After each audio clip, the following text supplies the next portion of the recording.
Welcome to Passion for Sound, the channel dedicated to thorough and honest reviews of headphones, earphones, DACs, headphone amps, other components and accessories. Basically everything audio related except power amps and passive speakers. My name's Lachlan and my goal is to explore and discuss all kinds of audio topics, even the controversial ones, to help us all find more enjoyment from music. Thanks for watching and enjoy the video. Hey folks, welcome to another Passion for Sound audio review, and I'm sitting here buried by headphones today because this review is going to be part of a new series where I'm going to release from time to time what I'm calling King of the Cans battles. In this case, it's to find out which is the king of the budget planar magnetic headphones. Now when I say budget, there are cheaper planar magnetics out there on the market, like the HE400 SE for example, but at the same time, there's a cluster of headphones that sit around this $300 to $400 US price range that all offer pretty compelling performance for the price.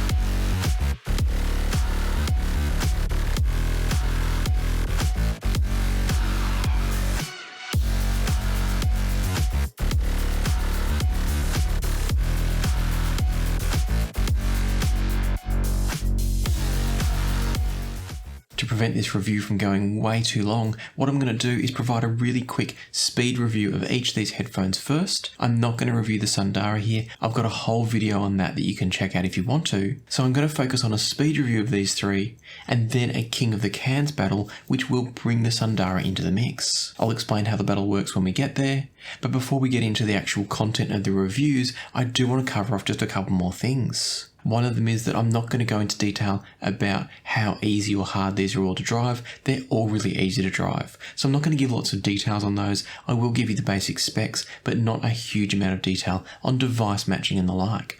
All three of these, and to a lesser degree the Sundara, will run off most portable devices and therefore of course desktop devices as well. The other thing I want to touch on now and then not really talk about it again is around the Verum Audio Verum 1. When I was preparing for this review, I did discover that there were some concerns around some customer service and some comments on some forums that the owner of Verum Audio made. Having looked into those, I do think they were disappointing and I don't agree with the views that he shared there. However, I also don't believe it's my job to condemn a product based on the behaviours of a manufacturer at one point in time. I want to give the manufacturer, whoever they are, a chance to redeem themselves, correct their behaviours and show that they're taking a different approach. On top of that, I think it's up to you to make the decision as to whether or not you want to support particular brands, and therefore what I'm going to tell you is an unbiased review of the product itself and let you make up your mind from there. I'm also not going to link through to the issues that I found. I'll let you do your own research if it's something of concern to you, because again, I don't want to condemn the product and I also don't want to colour people's thoughts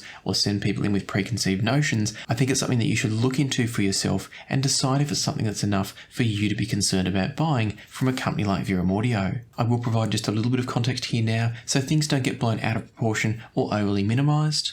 What I saw, what I heard happening was that apparently the owner of Verum Audio seemingly was not particularly kind to one of his customers. What I saw was a third-party recount of the situation, so I don't know both sides of the story. If what was said was true, then I definitely don't agree with the way he treated his customer. But as is always the case, there is no doubt two sides to the story, so I'm not going to make a judgment either way, as I've already said. There were also some other comments that were mentioned where the owner of Verum Audio had posted some comments on a forum that weren't particularly in good taste. Once again, I don't know all the ins and outs. I do know that Igor, the owner of Verum Audio, doesn't speak particularly strong English. He does speak English. I've emailed back and forth with him on a couple of other questions, so he does speak English enough to communicate effectively, but at the same time, things like humour can get lost in translation. So that's where I'm not going to condemn his brand based on what may have been a bad attempt at humour, and based on what I've seen as one side of a customer service story. So I'm going to leave it there, I'm going to let you make up your mind, and I'm just going to talk about the performance of each of these devices. The first headphone on the list is the cheapest as usual when I do these sorts of reviews,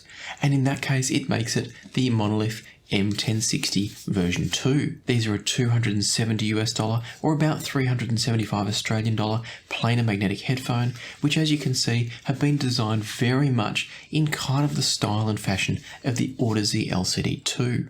If you're not familiar with Monolith, it's a Chinese brand that sits under the overall banner of Monoprice. They're known for making cheap but generally good products, and in my opinion the M1060 version 2 is no exception to that rule. If you're not familiar with the version 1 and the version 2, there's not huge differences sonically from what I can tell. The key differences are the physical design.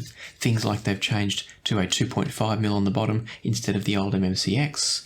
They've changed some of the design of the headband structures and how it mounts to the headphone, so just a few things like that that are meant to improve the physical ergonomics and stability of the headphone more so than the sound itself. These are a 50 ohm, 96 decibel sensitivity driver, and as I've already mentioned, all the headphones here are pretty easy to drive. There's no talk on the Monoprice website as to whether or not these are a single or a double-sided magnet. I'm going to talk about that more when it's relevant to one of the designs in this review. And so all we really know is that they're a fairly large diaphragm planar magnetic driver in a round wooden housing.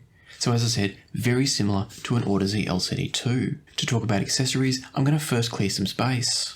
So having put the Sivga P2 out of the way for now, let's talk about the accessories you get with the M1060 version 2. And it's a little bit comical.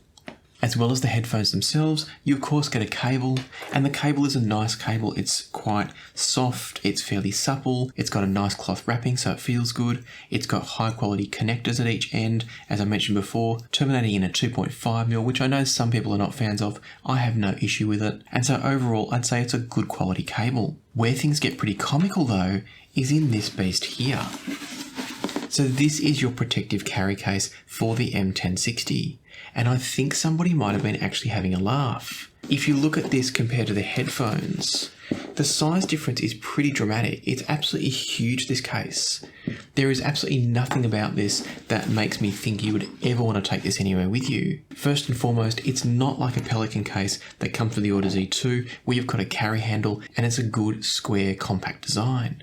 This is this kind of semi-hard case. It's got some moulding on the inside. It's got the mesh up here for you to store the cable in, but it's very, very cheap. It's very, very inefficient on the space, and the only way to carry it is by this little bit of fabric here. So if you're putting it in some kind of suitcase, it's going to take up the whole suitcase. And if you just carry it around, you're going to look a bit funny, I think. So for me, this is a bit of a non-starter, the case. I don't see why they put it in there. I'd much prefer to have seen a nice soft pouch, maybe a more compact mold style case, as you'll see in the case of the Sivga P2 shortly. For me, this is just hilarious. So with the case and the accessories out of the way now, let's do a speedy run through of the M1060 sound. These to me are very reminiscent of the Audeze LCD2 that I mentioned before. Now I don't have the LCD2 anymore, so I can't do a direct comparison, but I can't help but feel like that's the sort of signature they were aiming for. The overall sound is quite rich and warm, but with good extended treble. So they're not thick and lush, but there is a nice sense of extra bass in there. The treble is clean and generally smooth, with a good amount of energy to offset the bass that I just mentioned. But there is a little bit of harshness in the treble on certain tracks and in certain moments. If you look at the graph that I've got on screen, there is some weirdness in the frequency response in that 4 to 5 kilohertz range. And some people have spoken about some ringing of the driver within the 1060, and I'm assuming that's what they're referring to. Certainly to my ears, that's the only thing I can work out as being the cause of what I hear as slightly harsh and grainy treble in some tracks.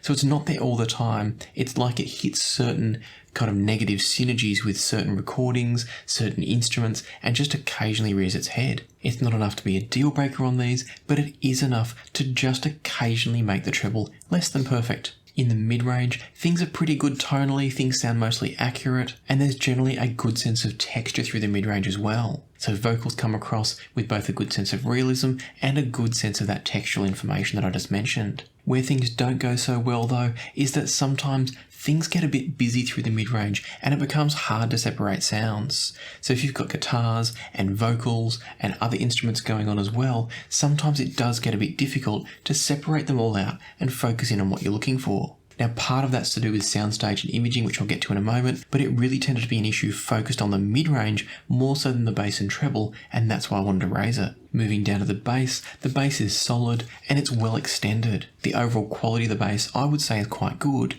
but it does get a bit overshadowed by the upper mids. So some of that busyness that I mentioned before does kind of mask or get in the way of the enjoyment of the bass from these. It's not a big deal, but I just wish the tonal balance was shifted just ever so slightly towards the bass instead of those upper mids. In terms of soundstage and image, I would say both are pretty good. At this price, I think it's solid. The M1060 provides a decent sized soundstage, and it also provides a fairly focused image. I'd say neither soundstage size nor image focus are particularly exceptional, but they're completely acceptable at this price. I do think that weirdness in the treble that I spoke about before is partly responsible for keeping these back from maybe being an even better headphone than they already are. At the price, I do think the M1060 is an excellent headphone, but as we're going to start to look at soon, whether or not it's the best headphone in and around that $300 to $400 range, that remains to be discovered. So for now, let's put down the M1060 and turn to the next cheapest headphone in this roundup, being the Verum Audio Verum 1. The Verum 1 is a $349 US planar magnetic headphone, which puts it at about 485 Australian dollars. As you can see here, it's a very unique looking design using carbon fibre around the housing with this shiny metal grille over the back of the driver, and then we've got this really unique headband system here as well. So the adjustments on this, unlike more traditional headphones, are more of a fixed situation. If you want to change the height of the ear cups, you have to unscrew these knobs, move the sort of ratchet system, and then screw it back up again. So once you get it fixed, it's always going to be just right for your head, but if you do need to change it around for any reason, it is a little bit of a hassle. Another thing that's a little bit different about the Verum 1 is that it's got this joining point on top in the headband. Where most headbands are solid throughout, this one actually lets you spin that way, which gives you a little bit of angle on the cups that would otherwise not be possible. So instead of pivoting down here, they've chosen to pivot up here. It's neither better or worse, it's just a really interesting design choice. The final thing worth mentioning is this forward-facing connector for the cable. It's an unusual design. I'm not entirely sure the reason for the decision, but it does mean it's an unusual headphone to wear, particularly if you don't use the stock cable. I'll show you the stock cable in a moment, but it's got right-angle connectors to account for this forward-facing socket. So the Verum 1 is a little bit eccentric in its design, but as you'll hear me talk about soon, I do quite like it. While we're talking about the physical design, the other thing I should mention that I love about the Verum 1 is the earpad connections.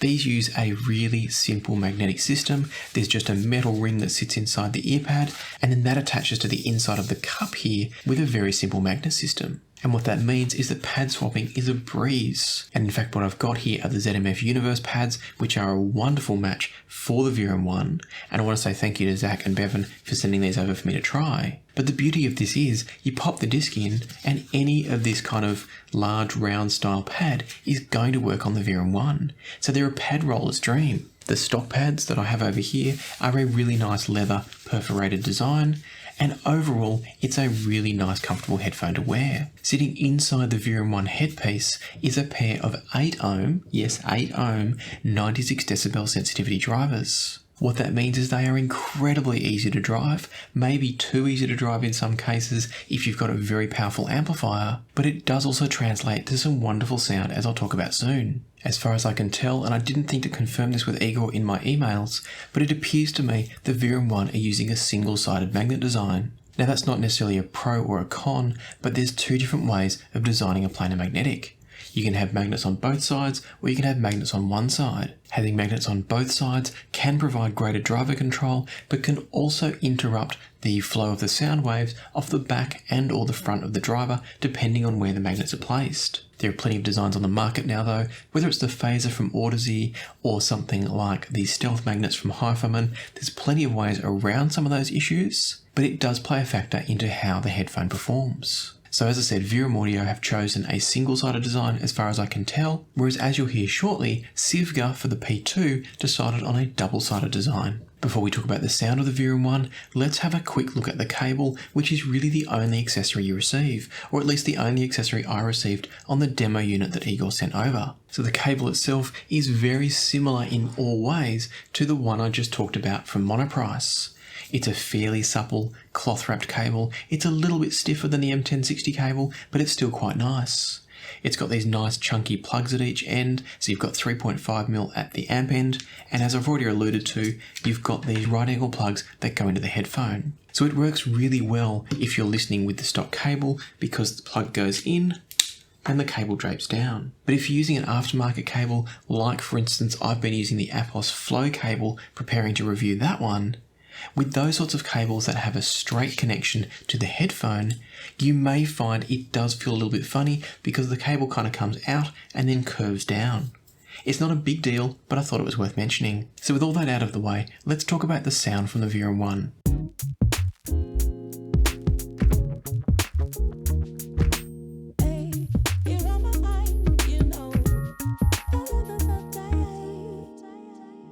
These are an incredibly transparent and neutral sounding planar at the price that you're paying. They've got treble that's very well extended and detailed, but also very smooth, and mids that are both full and well textured, similar to what I talked about with the M1060, but with very good tonality and none of that busyness from the M1060. And I don't want to get too much into comparisons just yet, but given that they've both got similarities, I wanted to call that out. When we get to the bass from the Verum 1, there might be just a slight lack of overall presence and weight in the very, very, very lowest extensions of the bass from the Verum 1. But overall, the sense of weight throughout most of the bass range is very strong, and it's a very balanced, quite flat tuning throughout the bass. As I've already mentioned as well, you can pretty easily tweak things like bass response with a pad roll using that fantastic magnet system.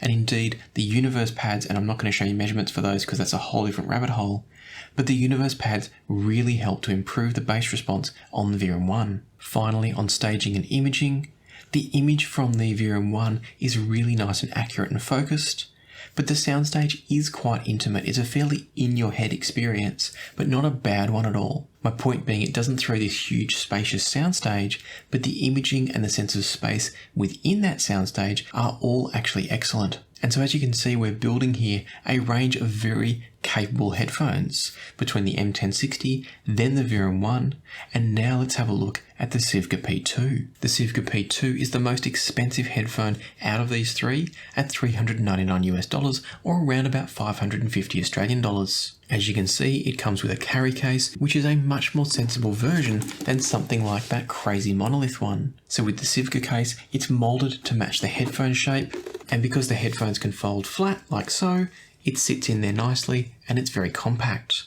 It's an excellent carry case if you are in a position where you need to carry around your headphones. So it's nice that Sivga have provided that. It's one of these headphones where I don't see a lot of need for transportation unless you do want to take it to an office or you're traveling. Overall though, I think if you are going to travel with it, at least the case is about as compact as it can get for this style of headphone, and it's also going to provide good protection, being quite firm. Putting it out of the way though, let's have a look at the cable. The cable that comes with the P2 is also a departure from the other two. It's this woven copper looking cable, and according to the Sivga website, it is a high quality 6N purity copper, 6N referring to the number of 9s in the purity figure, so it would be 99.9999 something percent, so the number after the sixth 9 could be an 8, a 7, a 6, whatever it is, but the idea being that it's 99.9999% pure. That should mean a high quality sound transmission. It's this sort of twisted / woven style, and then it comes to a termination, unlike the other two, in a balanced 4.4mm connector, which I think is fantastic. I think more and more companies need to start adopting balanced terminations, particularly when you've got dual entry on the actual headphones themselves. Most people are going to want the option of balanced. As Sivga have done, they've then provided an adapter for those that do want to run it single-ended, because you can always take balanced to single-ended, but there's no way to adapt single-ended back to balanced. So better to start with a balanced cable and provide an adapter. So huge props to Sivga for doing it that way. It's a really nice cable. It probably doesn't feel quite as nice as some of the cloth-wrapped options, but at the same time, it is high quality and I've had no issues using it. Putting that cable aside, let's talk about the headphones themselves. These are more like the M1060 in a more traditional swiveling down here, tilting out there, headband that's on an elastic adjustment, which I'm not always a fan of, having had elasticized headbands wear out over time, so unless it's designed for easy replacement and spare parts,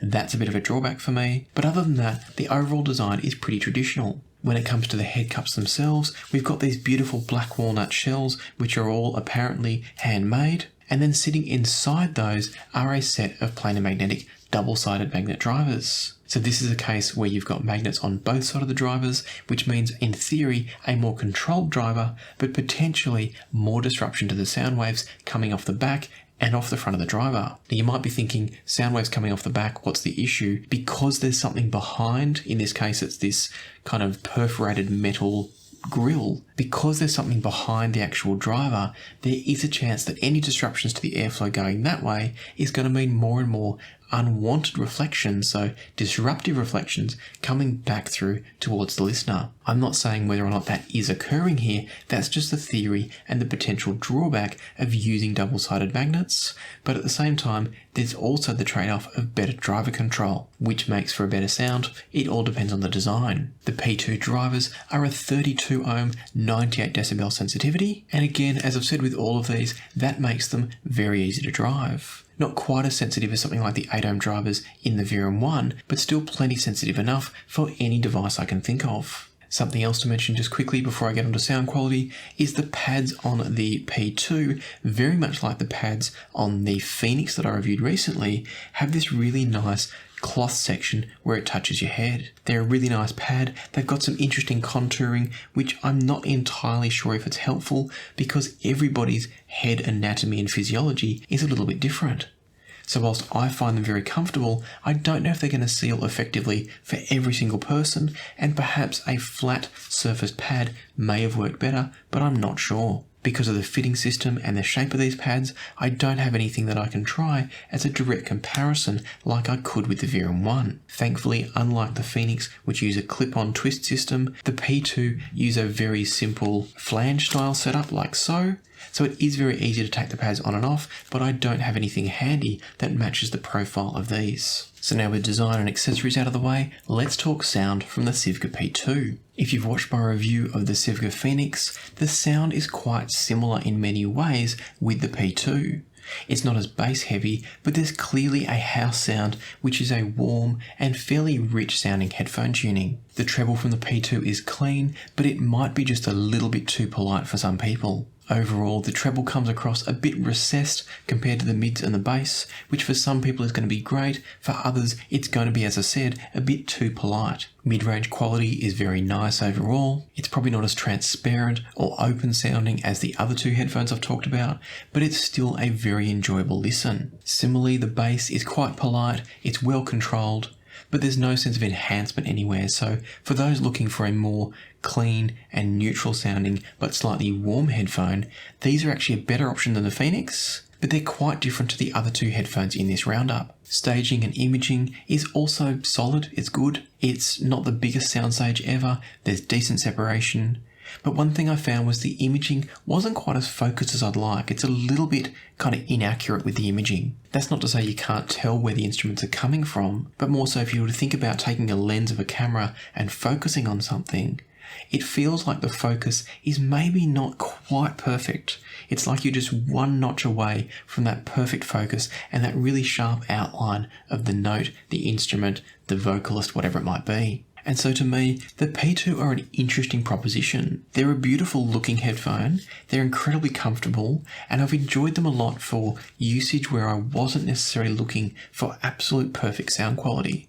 And what I mean by that is if I was gaming, if I was watching YouTube videos, things where you want good sound, but you maybe don't want really, really sharp treble, or you don't want to hear the imperfections caused by compression of audio in video playback, stuff like that, that's where the P2 were actually preferable for me compared to some of these others. But as we'll talk through now, it's important to understand how each one sounds in a music situation to decide if they're a headphone that you want to buy for yourself. So let's begin the King of the Cans battle. And once again, we're going to start at the bottom end with the M1060. So the way the King of the Cans works is that with each headphone, I've listened to a bunch of random tracks from my collection, more than one per comparison. And through that process, I make notes across a number of tracks, and whichever headphone I prefer, the winner stays on. So if the M1060 is better than the Verum 1, the M1060 sticks around and then gets compared to the Sivga P2. If the Verum 1 wins, M1060 is out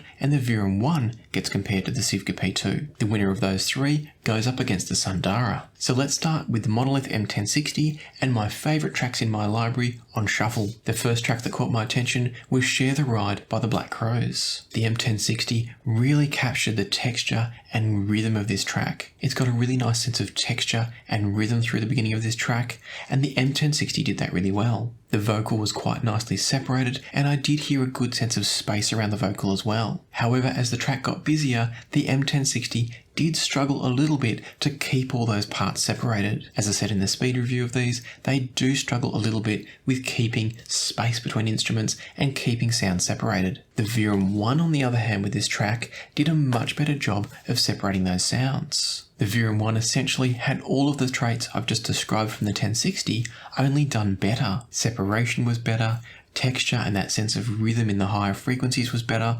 Overall, it was the better listen. The one area that the M1060 did have an edge though was when the bass did kick in, the M1060 had the more fun presentation of bass. At the same time, that's where the M1060 starts to lose its focus and its clarity, and the Verum 1 maintained a really clear separation of the vocals from the rest of the track, even when the full instrumentation kicked in. And so it's on to my second track for this comparison, which was Aftermath by Muse. Listening to this track with the M1060 and the Verum 1, the M1060 had an unnaturalness on the cymbals.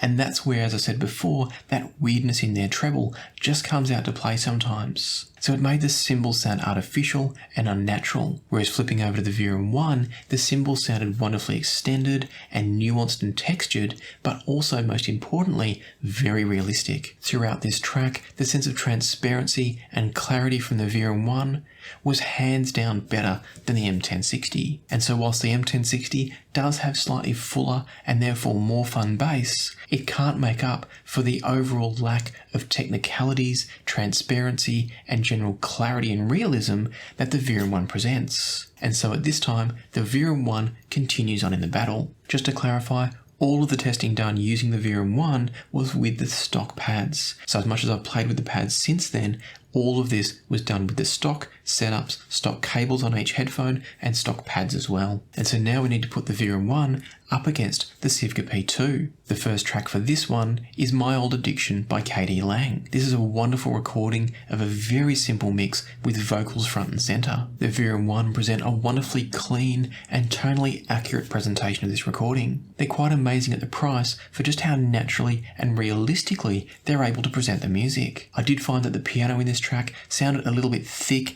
and lacking in sort of the openness and the upper end harmonic richness, if you like, that a piano should, but that could well be in the recording. The key thing for me and the key thing in this track is the vocals were really well separated, not overemphasized, but very clean and very clear. And so moving on to the P2, it was a hard act to follow, but the P2 had its own benefits.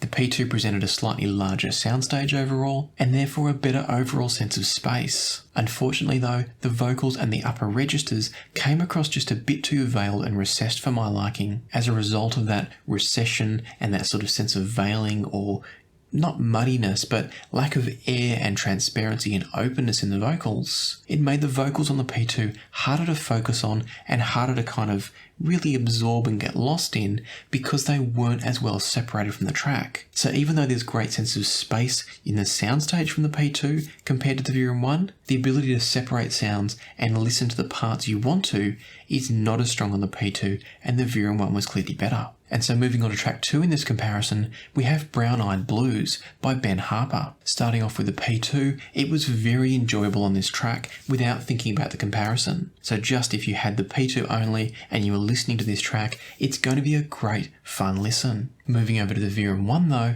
and suddenly everything got taken to a different level. The sound was suddenly more open, more transparent, I could hear more details, more nuance. Everything about the presentation was better from the Verum 1. One thing I did notice was that the P2 made for a more relaxing listen, and that can be really beneficial, particularly if you're listening to poorer recordings, or you're looking more for background, kind of put on the headphones and do some work type listening, rather than focused critical listening, or even just focused enjoyment listening.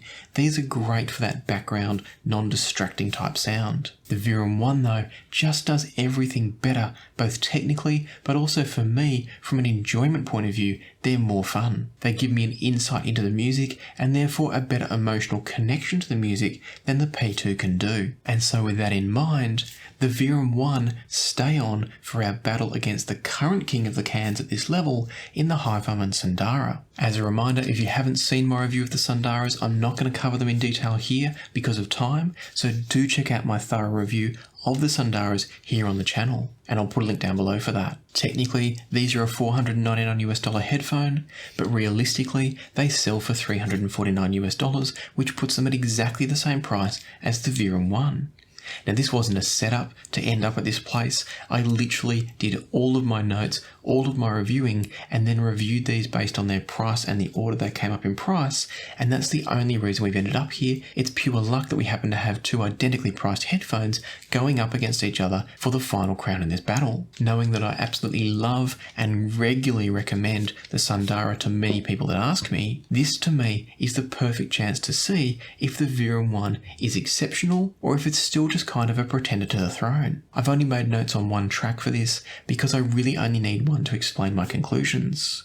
I listened to more than one track, but I've only explained one. The track that I'm going to use to put context to this is Modern Girl by Eric Clapton. On this track, the Verum 1 has a lot of focus on its agility and its articulation of sound, and less so on the warmth and the richness of bass. The bass is there, but you can definitely hear that the Verum 1 is more focused on clarity and accuracy. The Sundara, on the other hand, is more mid-focused, it's richer, but it still has a sense of clarity to it. It just does it a little bit differently, so the detail and transparency comes through more in the mids, with less upper end energy and air compared to the Verum 1. A little bit like my previous comparison with the Sivga P2, the Sundara is the more relaxing listen of the two. The Verum 1 is the more resolving, detailed, and probably transparent listen of the two. Both are excellent, but for me, the Sundara is a more relaxing enjoyment listen, maybe like something like an HD6XX or an HD650, whereas the Verum 1 takes us more into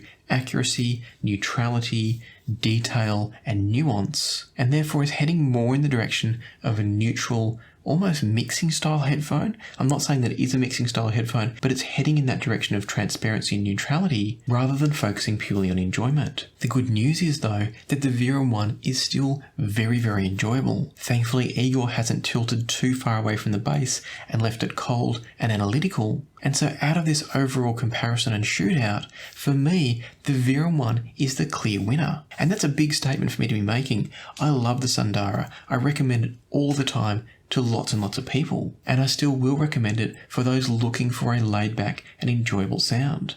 As I said before, something akin to an HD650 or an HD6XX. But for those that are wanting more transparency and accuracy without delving into some of the slightly harsh, overly analytical sounds of something like an HD560S, that's where for me, the Verum 1 really comes into its own. Out of the two of these, if I have both sitting on my desk, I'm actually more often now going to reach for the Verum 1 than I will for the Sundara. And indeed, the Verum 1 will become my new reference for that $300 price point. So as I said at the beginning, you may need to think about whether or not you want to buy from Verum Audio based on some of the events of the past. But looking at the product purely for the sake of the product, the Verum 1 is absolutely outstanding. So think about whether this is a product you're interested in. If it is, I'll put links down below. And also don't forget that the Monolith M1060 is also a good entry point at that sub 300 mark, but you are getting that slight treble weirdness. The Sivga P2 is fantastic if you like the look of it. It's incredibly comfortable, and as I said before,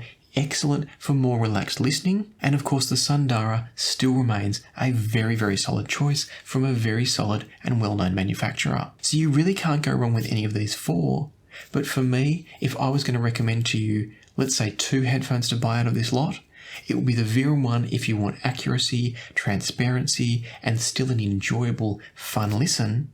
Or it'd be the Headphone Sundara if you want that slightly richer sound, a slightly more kind of romantic presentation, but still an excellent sense of transparency and accuracy overall. Now, I do believe the Sundara may have been recently modified and updated slightly, so this is not the most current 2021 version, it's the version prior to that. So take that into account when you're thinking about this comparison. I hope you found this King of the Cans battle helpful. If you have, let me know in the comments down below what you thought, anything you'd like to see if I do this same sort of style in the future. But for now, I'll leave you to the music, so happy listening, and I'll see you here next time on Passion for Sound.